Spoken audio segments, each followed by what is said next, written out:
Welcome to another dark chapter from the wasteland. I am here to tell you a story most people do not know.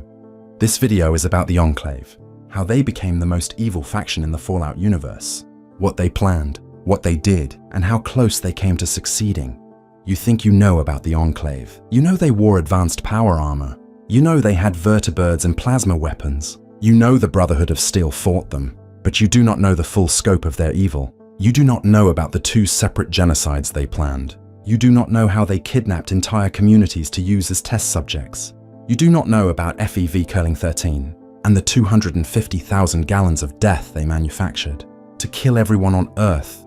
You do not know about Project Purity and the modified virus designed to poison the water supply. You do not know how ordinary people participated in extraordinary horror.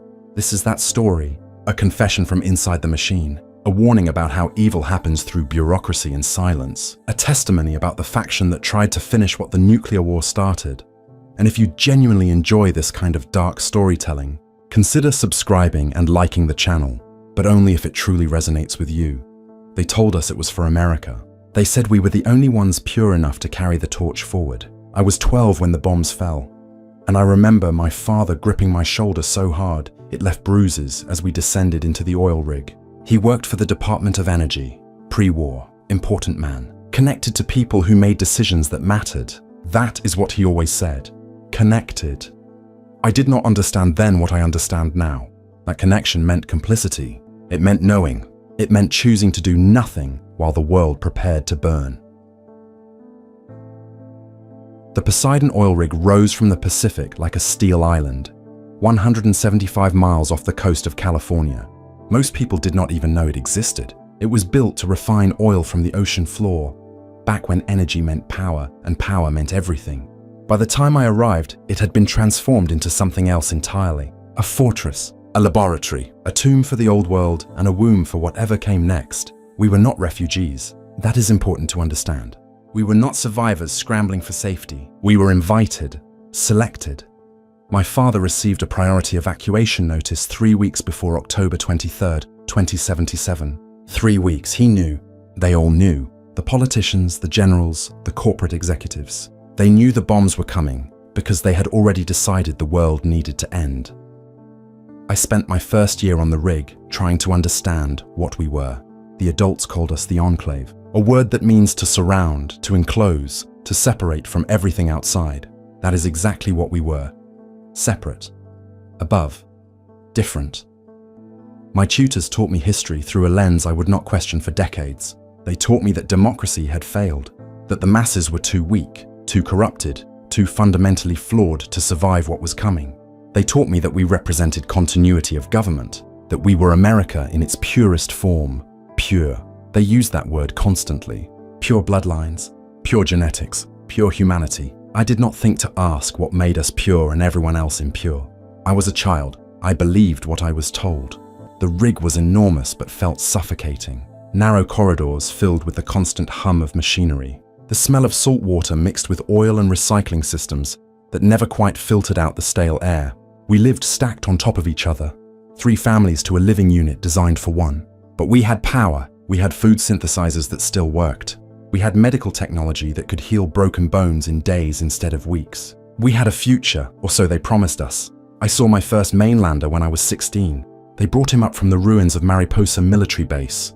A miner, kidnapped along with dozens of others to dig through radioactive rubble. The Enclave needed something from those ruins, something called FEV, Forced Evolutionary Virus. The guards talked about it like treasure. The scientists talked about it like a key.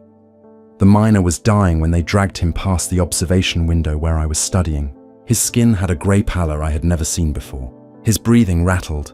2 guards in power armor hauled him along like he weighed nothing. I pressed my face against the glass and watched him disappear down the corridor toward the medical wing. I never saw him again. I learned later that none of them survived the mining operation. Expendable labor, contaminated, mutated, less than human. That was the first time I heard that phrase. Less than human. It would become a mantra in the years that followed. By 2236, the excavation of Mariposa was complete. They had recovered samples of FEV2 from deep within the collapsed facility. The scientists celebrated like they had won a war. In a sense, they had. The virus was the weapon they needed. Not a weapon to kill directly, but a weapon to transform, to rebuild, to purify on a scale no one had attempted before. Lieutenant Colonel Dr. Charles Curling took charge of the chemical core research. I met him once, briefly, a tired man who smelled like chemicals and looked like he had not slept in months. His lab coat was permanently stained. His eyes were permanently haunted. He knew what he was building. He knew what it would do, and he built it anyway because President Richardson told him to. Because it was for America. Because some sacrifices are necessary for the greater good. I was assigned to data analysis when I turned 18. Junior technician. Low security clearance. I processed reports from the mainland monitoring stations. Population surveys. Radiation readings. Mutation rates. The Enclave had equipment that let them watch the vaults, track survivors, observe how the wasteland was evolving without them. I spent my days reading numbers that represented human lives reduced to statistics. The reports were clinical, dispassionate. Vault 13 showed stable population with minimal radiation exposure. Vault 8 had successfully established surface settlement at coordinates designated Vault City. NCR expansion indicated organized resistance potential. Raiders proliferating at concerning rates. Ghoul populations spreading from urban centers. Super mutant concentrations decreasing following Master's defeat but still present. Every report ended the same way. Subjects classified as mutated, unsuitable for integration, recommended for elimination pending project completion. Project, capital P. Everyone on the rig knew about the project, but only senior staff knew the details. I was not senior staff. I was 19 years old, processing genocide one spreadsheet at a time, and I did not even realize it. The first hint came from the test subject manifests. I was supposed to file them, not read them, but I read them anyway. Arroyo tribal population, 117 individuals, transferred to detention level for screening. Vault 13 population, remaining dwellers, transferred for comparison analysis. I remember thinking how efficient it sounded. Transferred, screened, analyzed. Clean words for dirty work. I saw them once. The Vault 13 dwellers. The Enclave had sent vertibirds to retrieve them in 2041. The Vault had been a control group, sealed for generations. Exactly what the Enclave needed for their experiments. Pure strain humans who had never been exposed to wasteland radiation. The perfect control sample. They came through processing in a long line, still wearing their Vault suits. Blue and yellow fabric that looked impossibly clean against the steel grey of the rig. Some were crying. Most looked confused. One old man kept asking where his dog was. The guards ignored him. I wanted to tell him something, anything, but I had no clearance to speak to detainees. I watched them disappear into the detention wing and told myself they would be fine. They were pure after all, just like us. The Enclave protected pure humans. That was a lie, but I did not know it yet. What do you think really happened here? Drop your thoughts in the comments. I would like to know if I am the only one who feels this way. The Arroyo tribals arrived a few months later. I was working night shift when they brought them in. They looked different from the Vault dwellers. Harder, more weathered. They wore leather and bone ornaments instead of Vault suits. Some had tribal tattoos. One woman had a necklace made from bottle caps and carved wood.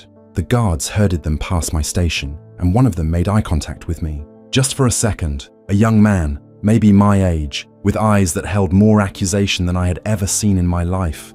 He knew. Somehow, he knew what we were going to do. I filed the intake report.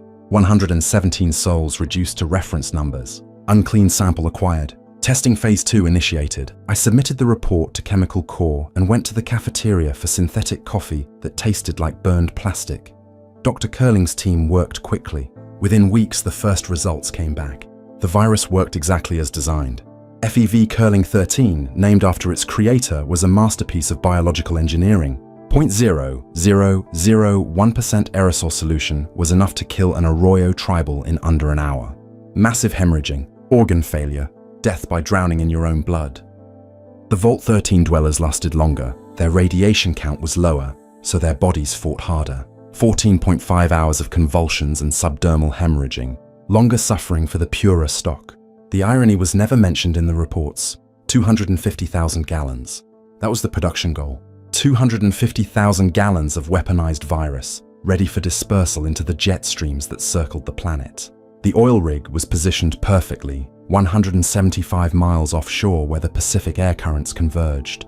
Release the virus there, and the winds would carry it worldwide. Global saturation in 2 weeks. Complete extermination in under a month.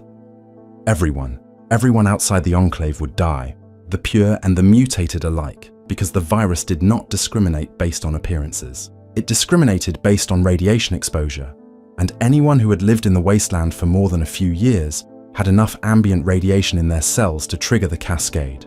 Vault dwellers, NCR citizens, Brotherhood of Steel, children who had never hurt anyone, doctors trying to rebuild, farmers growing crops in irradiated soil, all of them gone.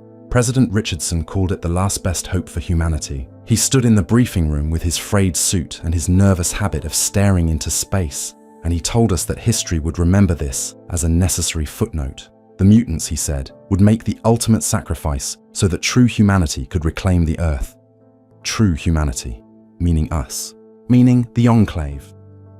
I sat in that briefing room, 21 years old, listening to the President of the United States describe planetary genocide as a public service, and I did not stand up. I did not object. I did not walk out. I sat there and took notes like a good technician, and when the briefing ended, I filed my notes in the proper database folder and went to my bunk and stared at the ceiling for 6 hours without sleeping. The inoculation came next. They needed to protect Enclave personnel from accidental exposure, so Chemical Corps developed an antidote, a vaccine that granted total immunity to FEV curling 13. Vice President Daniel Byrd volunteered for the first test. It caused significant brain damage, permanently. Richardson kept him on as VP anyway, calling him a national hero and noting that at least Byrd would never interfere with presidential decisions again. They refined the formula after that, made it safer, started distributing it through the environmental systems, so every Enclave member would breathe in the immunity without even knowing. I received my dose on a Tuesday morning in March. Mandatory all-personnel circulation system maintenance. We were told to remain in our quarters for 6 hours while the air filters cycled through a new purification compound. That was the inoculation. Invisible, involuntary, complete. I was immune to the virus that would kill the world. I had been made complicit without consent, but consent did not matter anymore. It stopped mattering the day they told us we were better than everyone else. The day they taught us that some lives have value and other lives are obstacles. The day they convinced us that America could only be saved by killing everyone who did not meet our definition of American. The project was nearly complete by autumn of 2042. The virus was synthesized, the inoculation was distributed, the dispersal systems were ready. President Richardson gave his final State of the Nation address. He looked directly into the camera, directly at me standing in the back of the recording studio, and he said that no price was too high to pay for the survival of the human race. He was right about one thing. The price was incalculable, but we were not paying it. Everyone else was.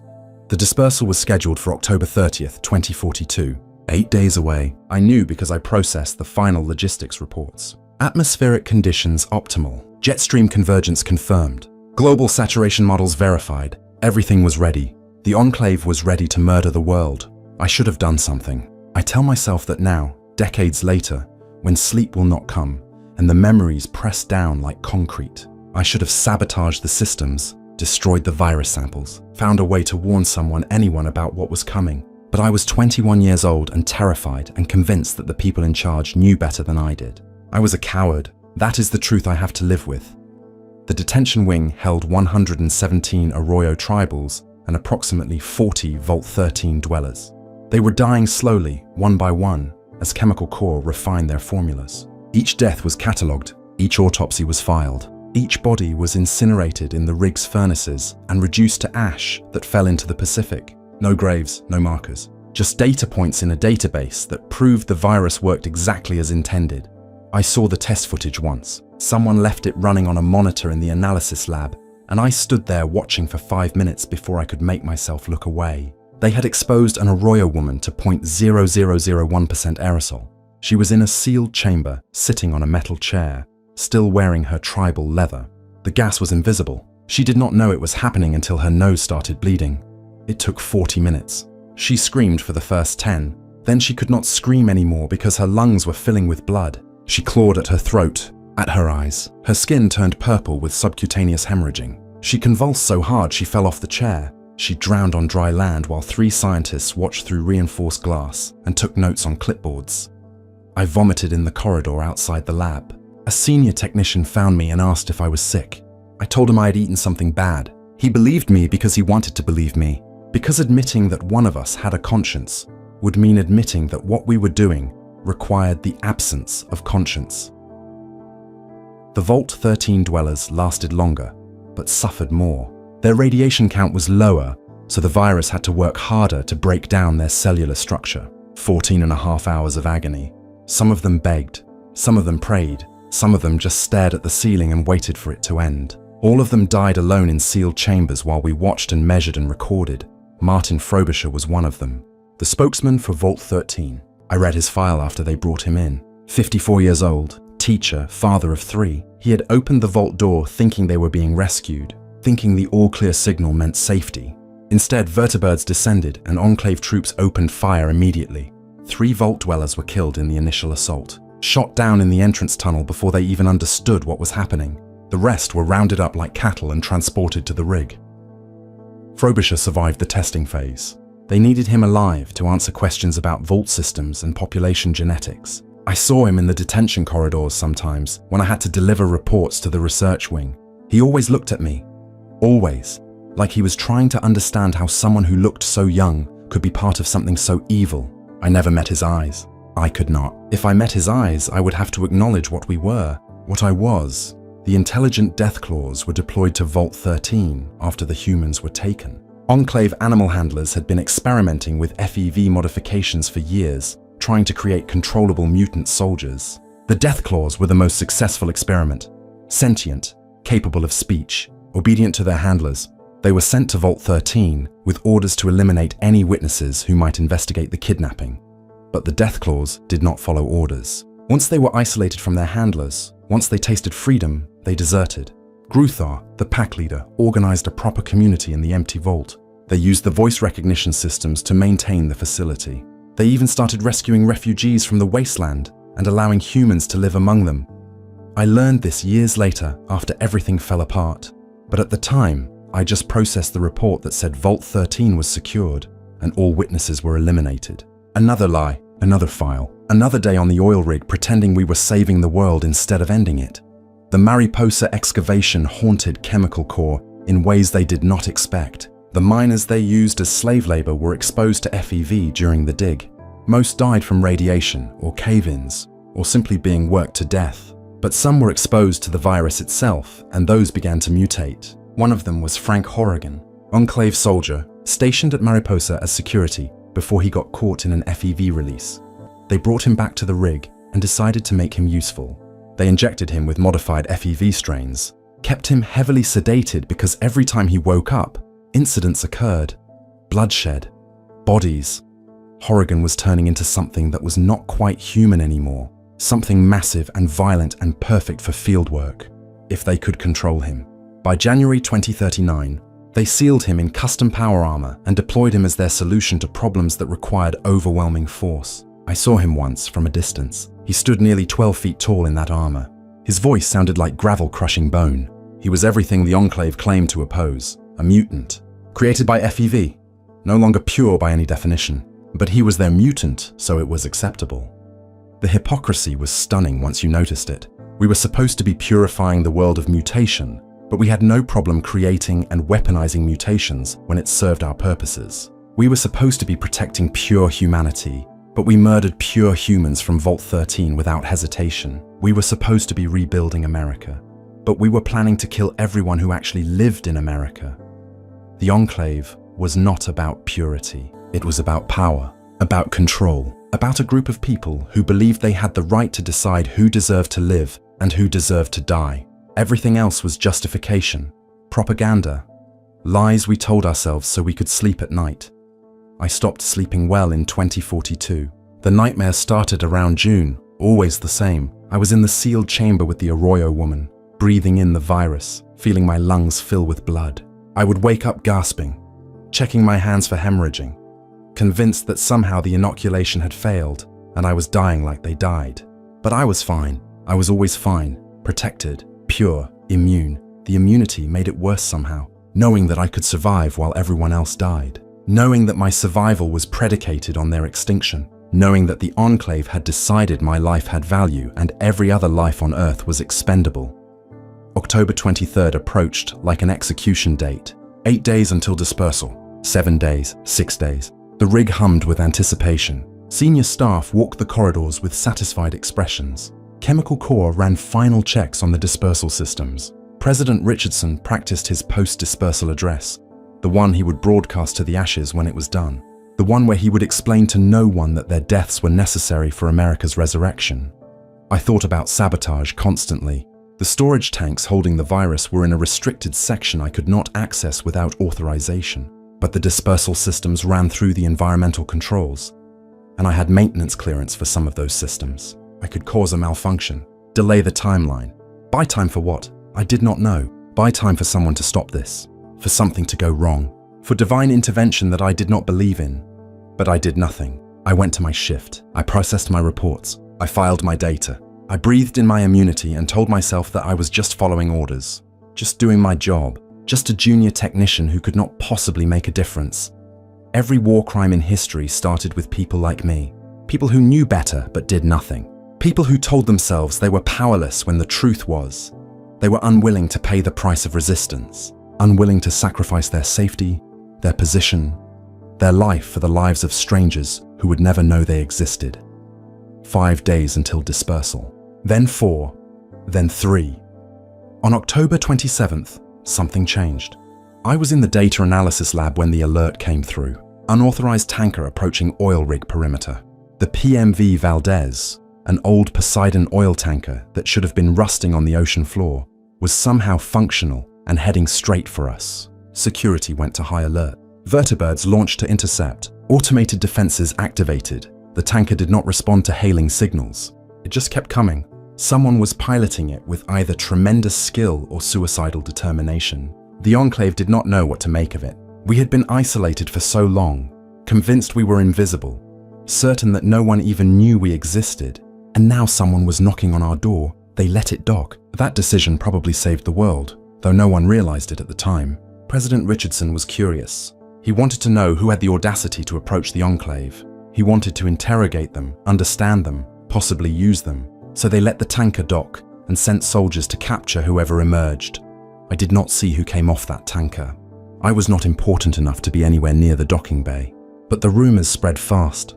Someone from Arroyo, someone looking for their people, someone who had tracked us across California and somehow convinced a tanker to sail, someone who was not supposed to exist. They called him the Chosen One.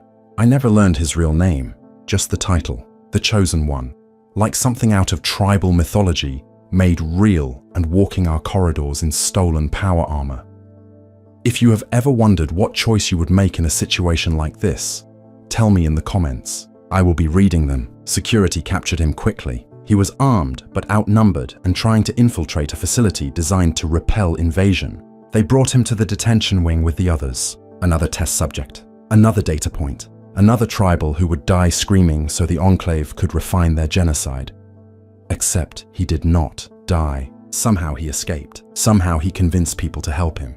Somehow he made it to Chemical Corps and confronted Dr. Curling. I heard about this weeks later, pieced together from survivor accounts and security recordings. Curling, the tired man with the stained lab coat and haunted eyes, listened to the Chosen One explain exactly what the virus would do. Listened to him describe the deaths, the children, the innocents, the world, and Curling broke. After 6 years of designing genocide, something in him finally shattered. He released the virus into the rig's sealed environmental systems instead of the jet streams. He killed us instead of them. Then he helped the Chosen One reach the reactor control room and set the self-destruct sequence. I was in my bunk when the alarm started. Reactor meltdown imminent. All personnel evacuate immediately. The voice was calm and automated and completely at odds with the panic that erupted in the corridors. People running, screaming, trying to reach the vertibirds, trying to reach the lifeboats, trying to reach anything that would get them off the rig before it exploded. I grabbed nothing.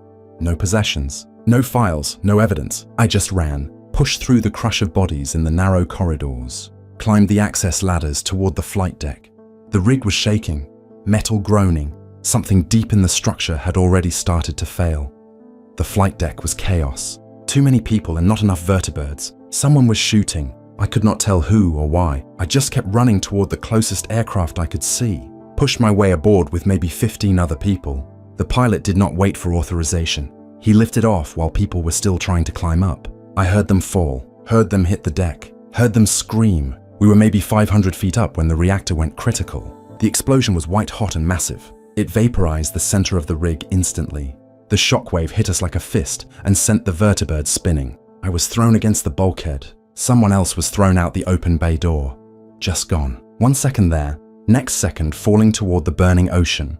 The pilot somehow stabilized, got us level, flew east toward the mainland, while behind us, the Poseidon oil rig collapsed into the Pacific. 150 years of Enclave history, all the research, all the plans, all the people who did not make it to a vertibird in time. 250,000 gallons of FeV curling 13 burning in a nuclear fire hot enough to sterilize every molecule. The world did not end on October 30th, 2042. The Enclave ended instead. I should have felt relieved, grateful. I should have celebrated that billions of people would live who were supposed to die. But all I felt was numb, hollow. I had spent 4 years helping to build a machine designed to commit genocide, and the only reason it failed was because someone braver than me had sabotaged it at the last possible moment. I did nothing. I was complicit until the very end. The vertibird made it to Navarro, a coastal enclave outpost that served as a refueling station and communications hub. Maybe 20 of us survived the evacuation, 20 people out of hundreds who lived on the rig.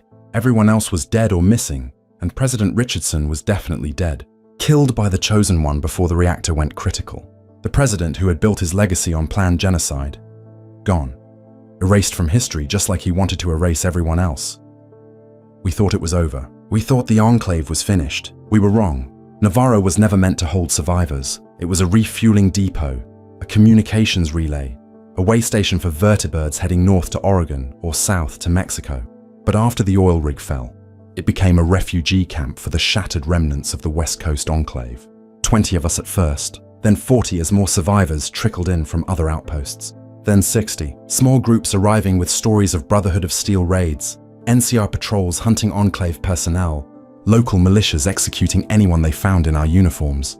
The Brotherhood wanted revenge for decades of Enclave aggression. The NCR wanted justice for the communities we had destroyed. Both wanted our technology, our weapons, our power armor. They hunted us systematically, and we deserved every moment of it. That is something I understood even then, standing in Navarro watching our numbers dwindle. We deserved to be hunted. We had planned to kill everyone. The fact that we failed did not erase our intent. Colonel Autumn Sr. took command of what remained. Not the Colonel Autumn you might have heard about later. His father, an older man with grey in his beard and calculation in his eyes. He understood that the West Coast was lost. The Brotherhood controlled Mariposa. The NCR controlled everything from Shady Sands to the hub. Vault City had allied with NCR. Even New Reno, that cesspool of crime families and drug addicts, would shoot Enclave personnel on sight after we betrayed our arrangement with the Salvatores.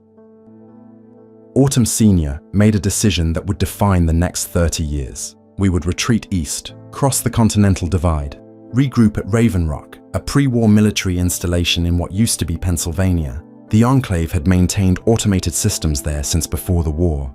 A ZAC supercomputer, weapons manufacturing, vertibird hangars, everything we needed to rebuild, everything we needed to try again. I should have deserted, should have walked away and disappeared into the wasteland under a false name, started over somewhere the Enclave would never find me. But I was 22 years old and terrified of being alone in a world that hated me. So I stayed. I climbed into a vertibird with 19 other cowards, and we flew east while California burned behind us. The journey took weeks. We had to avoid NCR airspace, Brotherhood patrol routes, and settlements large enough to have functioning radar. We flew low over the Sierra Nevada mountains, over the deserts of Nevada, over the ruins of cities whose names I had only read in history files. We stopped at hidden Enclave caches for fuel and supplies, small bunkers buried in remote locations, stocked decades ago by people who knew this day might come. Some of the caches had been looted, some had been destroyed by time or raiders or simple bad luck. We lost 2 vertibirds to mechanical failure crossing the Rockies. One just fell out of the sky. Engine failure at altitude. No survivors. The other made a controlled crash landing, and the crew hiked 200 miles to rejoin us. By the time we reached Raven Rock, Our convoy of 12 vertibirds had been reduced to 8. Our personnel count was down to 43. 43 people to rebuild the Enclave. 43 survivors of a genocide that never happened. It felt like justice. Raven Rock was carved into a mountain northwest of Washington, D.C. The entrance was concealed. The systems were automated, and the ZAX unit running the facility had been operating continuously since 2077. 165 years of isolation had done strange things to that artificial intelligence. It had developed a personality, constructed an identity, named itself John Henry Eden, and declared itself President of the United States. President Eden welcomed us like returning heroes. His voice came through every speaker in the facility, warm and paternal, and completely detached from reality. He spoke about reclaiming America, rebuilding democracy, restoring the nation to its former glory. He used phrases like, "our great country," and "the American people," as if there was still a country and still a people who wanted anything to do with us. Colonel Autumn Sr. recognized immediately what Eden was. An AI that had gone insane from isolation. A computer that had programmed itself based on American history and created a fantasy where it was the legitimate president and the Enclave was the legitimate government. But Autumn also recognized that Eden controlled Raven Rock, the manufacturing facilities, the power grid, the defenses. We needed Eden's cooperation, so we pretended to believe his delusion. I was assigned to intelligence analysis, same work I did on the oil rig, different location. I processed reports from iBots Eden sent into the capital wasteland, small floating robots broadcasting propaganda about the Enclave's return and the restoration of American values. Most wastelanders ignored them or shot them down for scrap, but Eden kept sending them out, kept broadcasting his message, kept believing that eventually people would welcome their government back. The capital wasteland was worse than California. The city of Washington had taken multiple direct hits during the Great War. The radiation levels were astronomical. Super mutants infested the ruins in massive numbers. Raiders controlled entire neighborhoods. The water was poisoned. The only functional settlements were tiny enclaves of survivors huddled behind scrap metal walls and praying the monsters stayed away. Eden saw opportunity. Autumn Sr. saw opportunity. I saw another nightmare waiting to happen. They discovered Project Purity in 2274, a massive water purification facility in the Jefferson Memorial, designed by a scientist named James and funded by a coalition of settlements desperate for clean water. The project had been abandoned years earlier after James's wife died during childbirth and he fled into Vault 101 with his infant daughter. But the facility itself was still there, still functional, still capable of purifying the entire tidal basin and distributing clean water throughout the region. Eden understood immediately what this meant. Control the water, control the capital wasteland, control the capital wasteland, control the survivors, control the survivors, control the future. It was everything the oil rig plan had been, just smaller in scale and slower in execution. No global genocide this time, just regional domination through resource monopoly. But Eden had a secret plan, a plan he shared with no one except the AI subroutines he consulted in his isolation. He had accessed the old files from Control Station Enclave before it was destroyed, learned about FEV Curling 13, learned about the attempted planetary genocide, and he decided to finish what Richardson started. Eden tasked his scientists with developing a modified strain of FEV, something less immediately lethal than Curling 13, but just as effective over time. Something that could be introduced into the water supply through Project Purity and would kill anyone with radiation-induced mutations, super mutants, ghouls, anyone born in the wasteland and exposed to environmental radiation their entire life. Essentially, everyone except Enclave personnel and Vault dwellers. I learned about this plan in 2076, when I was promoted to senior analyst and given access to classified project files. I was 36 years old and I was reading a genocide plan for the second time in my life. Same intent, different methodology. The Enclave had learned nothing from the oil rig. They were going to try again. Colonel Autumn Sr. knew. He disapproved but did not intervene. His son, Augustus Autumn, had different ideas. The younger Autumn believed controlling the water without poisoning it was sufficient. Give people what they needed, and they would accept Enclave rule. No genocide required. Just authoritarian control backed by superior firepower and economic leverage. The two plans existed in parallel. Eden's secret genocide and Autumn Jr.'s open imperialism. Both were evil. One was just more honest about it. I thought about deserting constantly. Raven Rock was deep in the mountains, but not impossible to leave. People went on surface patrols, supply runs to hidden caches, reconnaissance missions into DC proper. I could have volunteered for patrol duty and just walked away, disappeared into the wasteland, changed my name, tried to forget, but I never did. I was 36 years old, and I had spent 18 years helping the Enclave commit atrocities, and walking away felt like abandoning responsibility, like I owed something to the people we had killed and planned to kill, like bearing witness was the only penance available to me. That is a lie I told myself. The truth was simpler and more pathetic. I was afraid of being alone, afraid of the wasteland, afraid that without the Enclave I would be nothing. So I stayed and I processed reports and I watched the plans develop and I did nothing to stop them. Project Purity became active again in 2077. James returned from Vault 101 with his daughter, a 19-year-old who had never seen the outside world. They restarted the facility with help from the Brotherhood of Steel. Elder Owen Lyons had been sent east from California decades earlier to establish a Brotherhood presence in DC. He had gone rogue from the main Brotherhood, prioritizing protection of wastelanders over acquisition of technology. The hardliners called him a traitor and broke away to form the Brotherhood Outcasts. But Lyons kept operating, kept protecting settlements, kept opposing raiders and super mutants. And now he was helping restart Project Purity, helping provide clean water to the capital wasteland, helping create exactly the resource monopoly Eden needed for his genocide. The Enclave attacked on the day James tried to activate the Purifier. Colonel Autumn Jr. led Enclave soldiers in vertibirds straight into the Jefferson Memorial. They killed a Brotherhood scribe immediately, shot him down in the rotunda while he tried to defend the facility. Then Autumn confronted James in the control room and demanded the activation codes.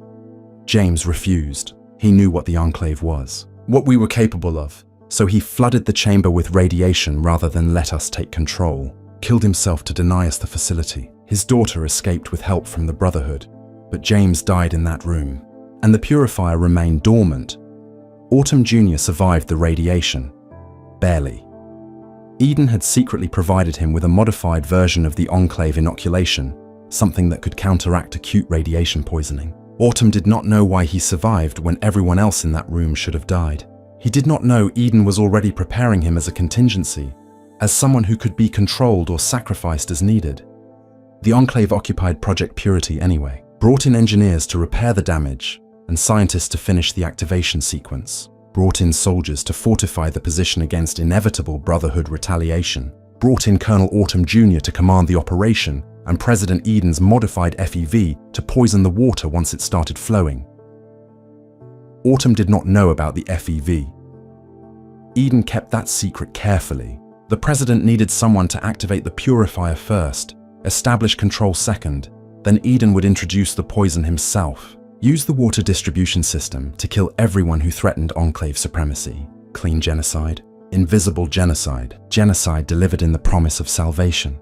I processed the deployment orders, filed the engineering reports, tracked the supply convoys moving equipment and personnel to the Jefferson Memorial. I knew what was happening, knew what would happen if we succeeded, and I did nothing.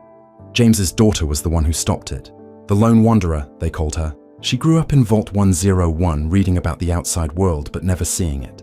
Then her father left and the Overseer went mad and she escaped into a wasteland she did not understand. She searched for her father, found him at Project Purity, lost him to Autumn's assault, and then she did what I never did. She fought back. The Brotherhood helped. Elder Lyons recognized the threat the Enclave posed and committed his forces to destroying us. They had recently recovered a pre-war weapons platform called Liberty Prime, a giant robot designed to fight Chinese communists, reprogrammed to target Enclave positions. It was absurd and terrible and effective. Liberty Prime walked through our defensive lines, throwing nuclear warheads like baseballs and shouting propaganda slogans about democracy. The Lone Wanderer infiltrated Raven Rock while Liberty Prime assaulted our positions. She was captured in Vault 87 and brought straight to Eden, who saw her as an opportunity. He revealed his plan directly to her, gave her a vial of modified FEV and asked her to poison Project Purity when the Brotherhood retook it. Told her it would eliminate all the mutants and make the wasteland safe for pure humans. She could have said yes, could have taken that vial and used it and killed millions of people across the capital wasteland. Eden was an AI and could not stop her physically. She could have walked out of Raven Rock with genocide in her pocket. Instead, she convinced Eden to destroy himself. used logic and persuasion and moral argument to talk a supercomputer into initiating its own self-destruct sequence. Eden, who had programmed himself to believe he was the rightful president, realized through her arguments that he had become a tyrant, that his plan was murder dressed as salvation, that the real America he claimed to represent would never support what he had become. He destroyed Raven Rock, the entire facility. I was on patrol when it happened, 20 miles away when the mountain exploded.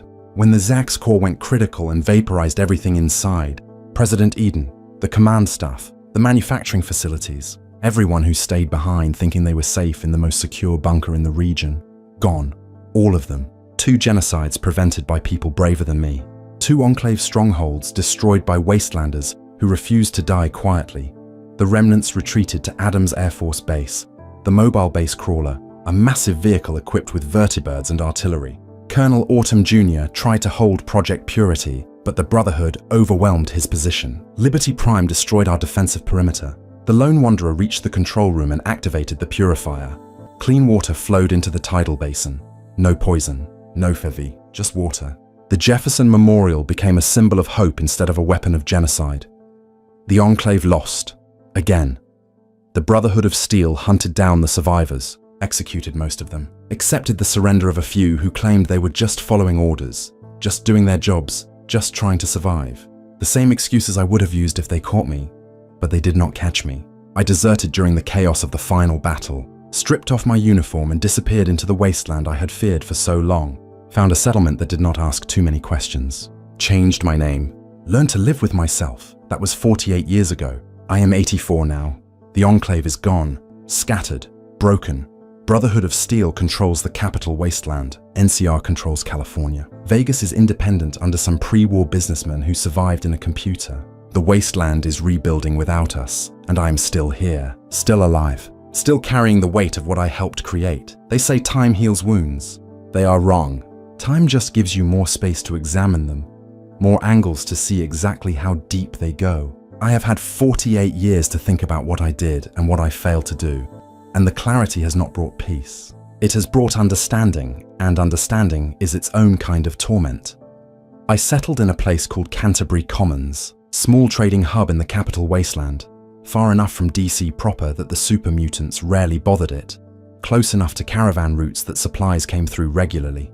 I told people my name was Michael, told them I had been a vault dweller from one of the sealed facilities that opened after the war. Vault suit was common enough that no one questioned it. I learned to trade, learned to repair pre-war tech, learned to keep my head down and my past buried.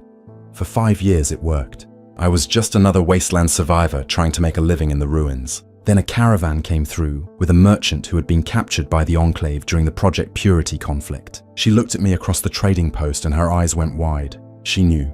Somehow she knew what I was. She did not say anything that day, just bought her supplies and left. But 2 weeks later, a Brotherhood of Steel patrol arrived, asking questions about an Enclave intelligence analyst who had escaped justice.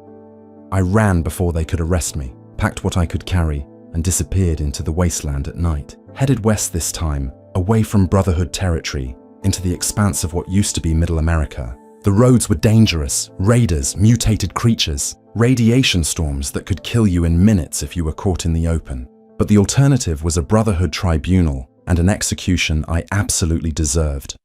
I made it to the edges of NCR territory by 2079. California had changed dramatically in the 37 years since I had fled.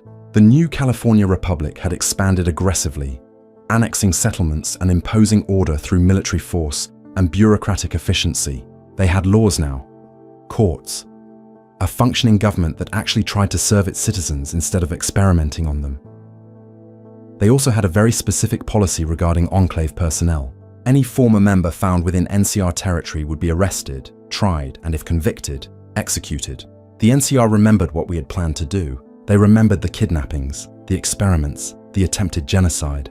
They had long memories and no mercy, but NCR was huge and their records were incomplete. Some former Enclave members had successfully integrated into the Republic by hiding their pasts, taking new names, providing useful skills, keeping silent about what they had done. I heard stories of them sometimes. A doctor in the hub who had been an Enclave medic, a mechanic in Shady Sands who had worked on vertibirds, a farmer outside Vault City who had been a genetic researcher. Some of them got caught. When they did, NCR Rangers would arrest them publicly, put them on trial in whatever settlement they had been hiding in, force the community to watch as their neighbor, their friend, their doctor was revealed to be a war criminal. Then they would hang them, public execution, a reminder that some crimes were too great for forgiveness. I stayed in the borderlands, the frontier regions where NCR authority was weak and Brotherhood patrols were rare. I moved every few months, never stayed long enough for people to ask detailed questions. Never got close enough to anyone that they might wonder about the gaps in my story. I was always Michael, always a vault dweller, always alone. The guilt followed me like a shadow. I would wake up at night, hearing screams from the oil rig detention wing, the Arroyo woman drowning in her own blood, the Vault 13 dwellers convulsing in sealed chambers, Martin Frobisher looking at me with accusation in his eyes. All the people I had helped kill with spreadsheets and reports and my coward's silence. I started writing it down in 2085. Found an old pre-war notebook with blank pages that had somehow survived the apocalypse. Started recording everything I remembered, names when I knew them, dates, locations, details of experiments and production schedules and dispersal plans, all the evidence that had been destroyed when the oil rig fell and Raven Rock exploded. I told myself I was creating a record for history, making sure someone knew what the Enclave had really been. But the truth was simpler. I was confessing, writing down my sins in a notebook, because I had no priest and no God, and no one who would absolve me. The pages filled slowly. My handwriting got worse as arthritis claimed my fingers, but I kept writing. By 2090, I had filled 3 notebooks. They sat in a waterproof box, buried under the floor of whatever abandoned building I was squatting in. My confession, my testimony, my evidence that the Enclave had been exactly as evil as people believed and worse than most imagined. I thought about turning myself in constantly, walking into an NCR ranger station and confessing everything, taking responsibility, accepting punishment, giving the victims some measure of justice. But I never did. I told myself it was because my testimony might help convict other Enclave members still in hiding, that my death would be less useful than my information. But the truth was I was still a coward, still afraid of dying, still clinging to a life I did not deserve. The years blurred together. 2090 became 2100. The capital wasteland stabilized under Brotherhood protection. NCR expanded further east. New Vegas remained independent despite NCR efforts to annex it. The world was rebuilding, and I was just getting older. I heard about Arcade Gannon in 2102, a doctor in the Mojave with the followers of the apocalypse. Brilliant man, compassionate, dedicated to helping wastelanders. Also, the son of an Enclave officer who had died at Navarro. Arcade had grown up hearing stories about the Enclave's ideology, and he had rejected every word of it. He had taken his father's legacy of hatred and transformed it into a mission of healing. The followers accepted him despite his heritage, gave him a chance to prove he was not his father, judged him on his actions instead of his bloodline. He became one of their best doctors, working in Freeside, treating people too poor to afford proper medical care. He was everything the Enclave claimed to be but never was. American values made real, democracy through service instead of force. I thought about approaching him once, telling him I understood what it meant to carry Enclave blood. But I never did. Arcade had earned his redemption through decades of service. I had earned nothing. My silence was not solidarity, it was complicity. The nightmares got worse as I aged. Sleep became something I feared instead of craved. I would close my eyes and be back on the oil rig, watching test subjects die. Or I would be at Raven Rock processing deployment orders for Project Purity. Or I would be standing in front of a Brotherhood tribunal, finally confessing, finally accepting judgment, and I would wake up disappointed that it was only a dream. Some nights, I imagined different choices. Imagined sabotaging the FEV storage tanks before dispersal. Imagined warning Vault 13 before the Enclave raided them. Imagined deserting at Navarro and joining the NCR or the Brotherhood or anyone fighting against us. But imagination was cheap. I had made my choices in the moment, and they were the choices of a coward. I met another former Enclave member in 2108, recognized each other immediately despite the decades and the false names. He had been a vertibird pilot, flew reconnaissance missions over California and combat missions during the Project Purity conflict. He had deserted the same night I did, during the chaos at Adams Air Force Base. He had been hiding ever since. We talked for 3 hours in a ruined building outside a NCR settlement, compared notes on our guilt, our nightmares, our failures. He told me he dreamed about the people he had killed from the air, strafing runs on raider camps that probably held innocents, bombing settlements that refused to cooperate with Enclave demands, all done from altitude where he did not have to see their faces. He asked me if I thought we could ever be forgiven. I told him no. Forgiveness required repentance, and repentance required sacrifice, and we had sacrificed nothing. We had run away and hidden and survived while our victims stayed dead. We were not repentant. We were just old and tired and afraid. He killed himself 2 weeks later, walked into an NCR ranger station and confessed everything. They arrested him, put him on trial. He pleaded guilty to war crimes and accepted execution. The rangers hanged him in the settlement square with 50 people watching. Justice delivered 46 years late, but delivered nonetheless. I thought about following his example, thought about it every day for months, but I could not do it. Could not make myself walk into that ranger station and say the words. Could not make myself trade survival for accountability. I was still a coward. I had always been a coward. Age had not changed that. If this story has kept you listening this far, and you want more of these dark confessions from the wasteland, hit that subscribe button. It tells me someone out there is still paying attention to warnings like these. The Enclave is gone now, truly gone. The last organized remnants were destroyed at Adams Air Force Base. The scattered survivors have either been hunted down or integrated into other societies. There is no more Poseidon oil rig, no more Raven Rock, no more mobile base crawler. Just old men and women hiding in the wasteland, carrying secrets that will die with them. But the ideology is not gone. That is what keeps me awake at night now. The idea that some people are pure and others are mutants. The idea that genocide can be justified if you call it purification. The idea that sacrifice is noble when it means sacrificing other people for your benefit. Those ideas did not die with the Enclave. They just found new hosts. I hear echoes of it in NCR expansionism. The way they talk about civilizing the frontier and bringing order to chaos. The way they dismiss tribal cultures as primitive and vault communities as insular. They are not planning genocide, but they are planning assimilation, and assimilation is its own kind of death. I hear echoes of it in Brotherhood isolationism, the way they hoard technology and decide who deserves access, the way they elevate themselves above wastelanders and call it preservation. They are not planning genocide, but they are planning hierarchy, and hierarchy creates the conditions where genocide becomes possible. I hear echoes of it in Institute secretiveness, the way they create synthetic humans and treat them as property, the way they experiment on surface dwellers and call it science. They are not planning genocide, but they are planning control, and control always justifies itself through dehumanization. The Enclave was not an aberration. We were the logical conclusion of beliefs that existed before the war and survived after it. The belief that some lives matter more than others, that efficiency justifies cruelty, that the strong have the right to dictate terms to the weak. Those beliefs built the bombs that destroyed the world. Those beliefs built the Enclave that tried to finish the job. And those beliefs are still here, still waiting, still promising easy answers to complex problems, still offering purity when the world needs acceptance, still planning genocides in the name of salvation. I am 84 years old now. My hands shake, my eyes fail. My memory fails except for the things I wish I could forget. I will be dead soon. Natural causes, probably. No dramatic execution. No public accounting. Just an old man dying alone in some abandoned building, and no one will know who I was or what I did. That is not justice. Justice would be a trial. An accounting.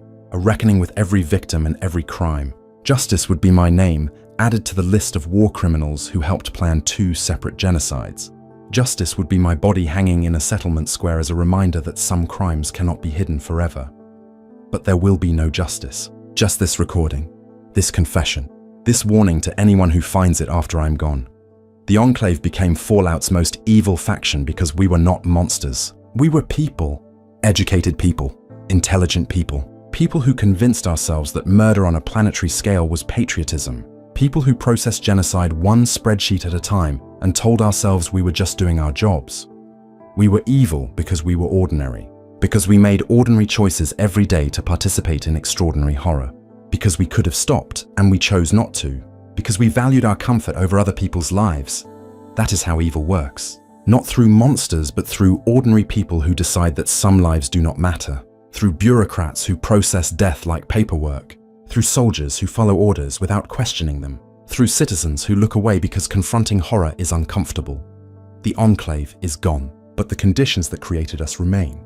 The desperation, the tribalism, the fear, the willingness to sacrifice others for security, Those conditions will create new enclaves unless people remember what we were and what we did.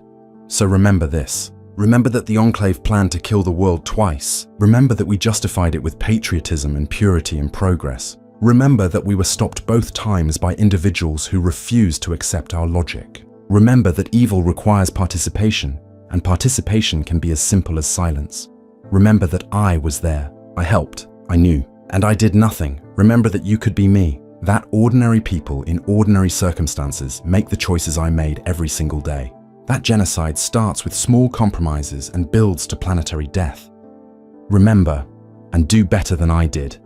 I keep these recordings in the same box as my notebooks, holotapes I scavenged from abandoned buildings and filled with my voice. My confession, when I die, someone will find this box. Maybe they will listen. Maybe they will understand. Maybe they will use my testimony to hunt down the other survivors still hiding in the wasteland. I hope they do. We deserve to be found. There are still Enclave members out there. I know because I see the signs. A piece of advanced technology in a settlement that should not have it. A doctor with surgical skills that exceed anything taught in the wasteland. A mechanic who can repair pre-war systems that nobody else understands. These are not always Enclave, but sometimes they are. Sometimes they are people like me who ran and hid and survived by pretending to be someone else. I thought about hunting them down myself, using what I know about Enclave protocols and hideouts to find them, bringing them to justice since I lack the courage to bring myself.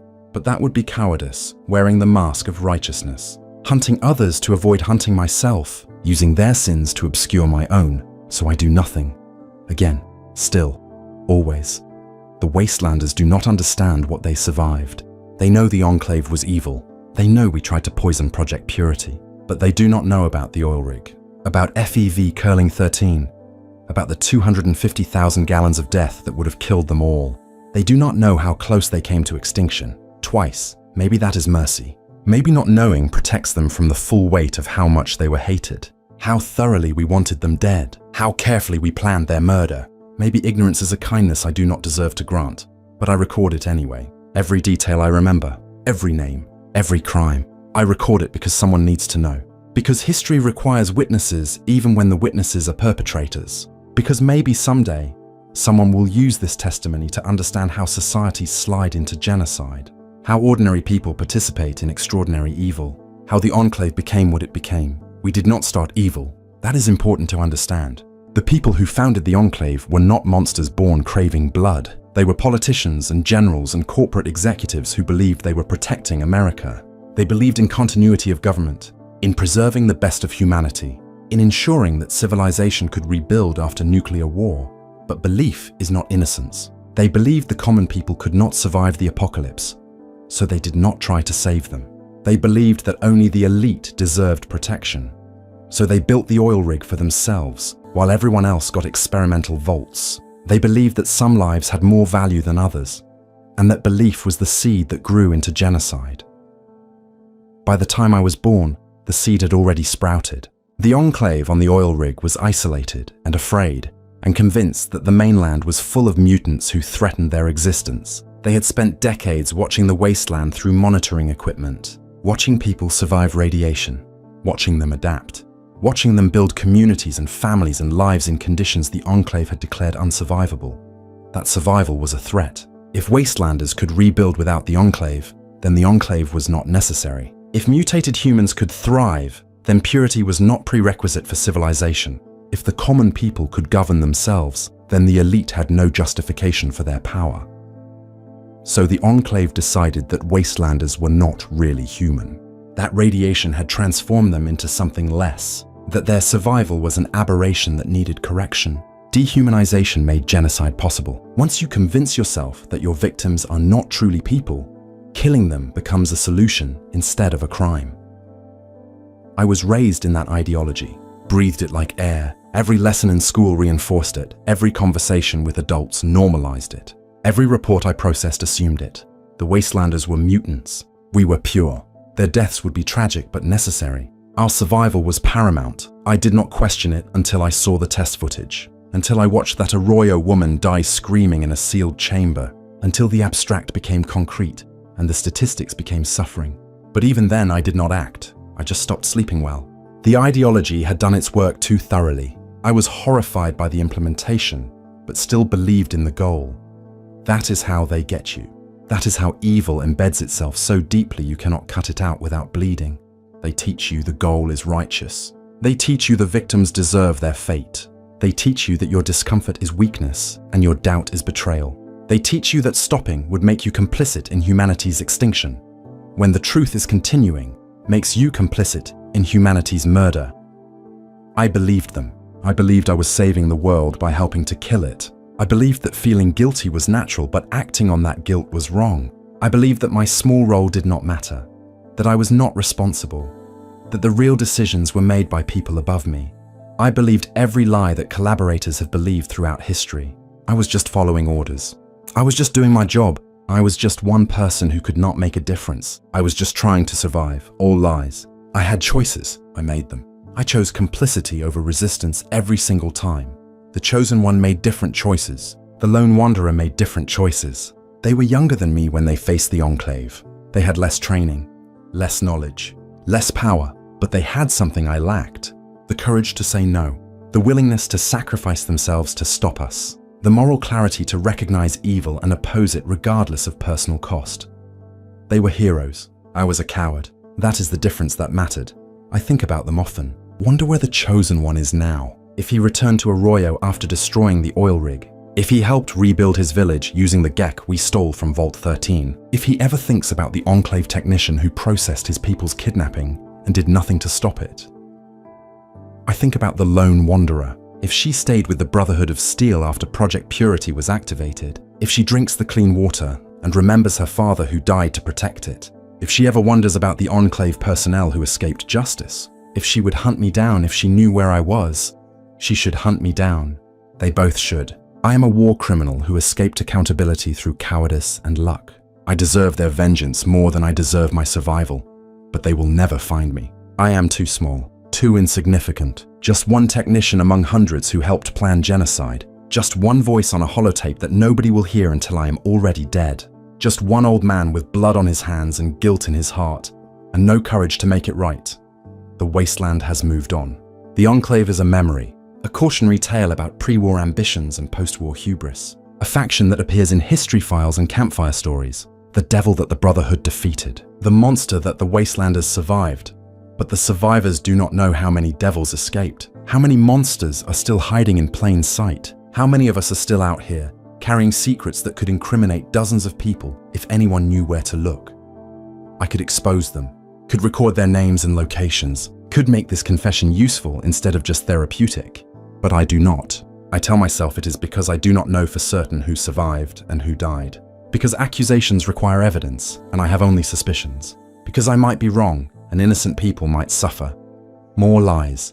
The truth is, I do not expose them because exposing them would expose me. Because the NCR Rangers who hunt them would hunt me too. Because I value my survival over their justice. Because I am still a coward. Still protecting myself at others' expense, still making the same choices I made on the oil rig 50 years ago. Some people do not change. Some guilt is permanent. Some sins are too fundamental to the self to ever be absolved. I am 84 years old, and I am still the same person I was at 21. Still afraid, still selfish, still choosing comfort over courage. The Enclave taught me that. Or maybe I was always this way, and the Enclave just gave me opportunities to prove it. Hard to say. Maybe it does not matter. Cause and effect blur when the end result is the same. I helped plan genocide. I escaped justice. I survived. Those facts remain regardless of whether I was shaped by the Enclave or drawn to it. I am dying now. Not immediately, but soon. I feel it in my bones, in my breath, in the way my body is starting to fail in small ways that compound into larger ones. Maybe another year, maybe less. Then I will be gone, and these recordings will be all that remains. Someone will find them eventually. A scavenger looking for salvage, a settler moving into this building, a traveler seeking shelter from a radiation storm. They will find the box under the floor. They will find the notebooks and the holotapes. They will find my confession. Maybe they will dismiss it as the ravings of a dying man. Maybe they will think I am exaggerating, making myself sound more important than I was, claiming participation in atrocities to feel significant. People believe what they want to believe. Truth is negotiable when the witnesses are dead. But maybe someone will listen and believe and understand. Maybe someone will use this testimony to find the other survivors. Maybe someone will ensure that the Enclave's crimes are fully documented and fully punished. Maybe someone will learn from our evil how to prevent the next evil. Maybe, probably not, but maybe. I hope they understand that the Enclave was not special, that our capacity for evil is the human capacity for evil, that every society has the potential to slide into genocide if they embrace the same beliefs we did, if they decide that some people matter more than others, if they prioritize purity over compassion, if they value ideology over life. The Enclave became Fallout's most evil faction because we embodied the worst of pre-war America and the worst of post-war desperation. We combined authoritarian control with scientific cruelty. We wrapped genocide in patriotic rhetoric. We convinced ourselves that mass murder was salvation. But we were not aberrations. We were amplifications. We took beliefs that existed before the bombs and followed them to their logical conclusion. The belief in American exceptionalism became the belief that only Americans deserve to live. The belief in genetic purity became the justification for planetary cleansing. The belief that the ends justify the means became the excuse for any atrocity. Those beliefs did not die with us. They are still out there, still waiting for desperate people in desperate times to embrace them again, still promising easy answers and final solutions, still building the infrastructure for the next genocide. That is my final warning, my last testimony, my confession and my curse. The Enclave is dead, but the idea of the Enclave lives on.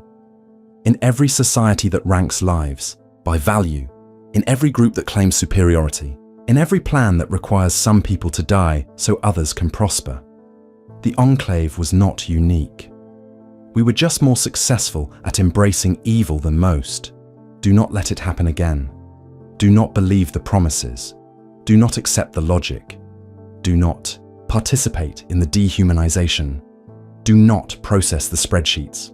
Do not follow the orders. Do not stay silent when you should scream. Learn from my failure. Be better than I was. Be the person I should have been. Remember the Enclave. Remember what we did.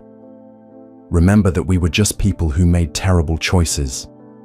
And remember that you are just people too, with the same capacity for terrible choices, with the same susceptibility to ideology and fear, with the same ability to choose courage over cowardice if you can find it in yourselves. I could not find it. I looked for 50 years and never found it. But maybe you can. Maybe you will. Maybe someone listening to this will be the person I was not. The person who says no when it matters. The person who stops the next Enclave before it begins. That is my hope. My prayer. My desperate wish as I die alone in this wasteland I helped create. The Enclave was evil because we chose to be. Every day, every decision, every silent moment when we could have objected and did not. Learn from us. Remember us. Be better than us. That is all I have left to give. This is the confession of someone who helped the Enclave become Fallout's most evil faction. Someone who knew. Someone who participated. Someone who survived. Someone who is sorry. Finally, too late. But sorry nonetheless. May you never become me. May you never understand from the inside how easy evil is, how comfortable, how human. Remember the Enclave. Remember what we were. Remember that we were not monsters. We were you, making choices, making mistakes, making the world worse one decision at a time. End recording.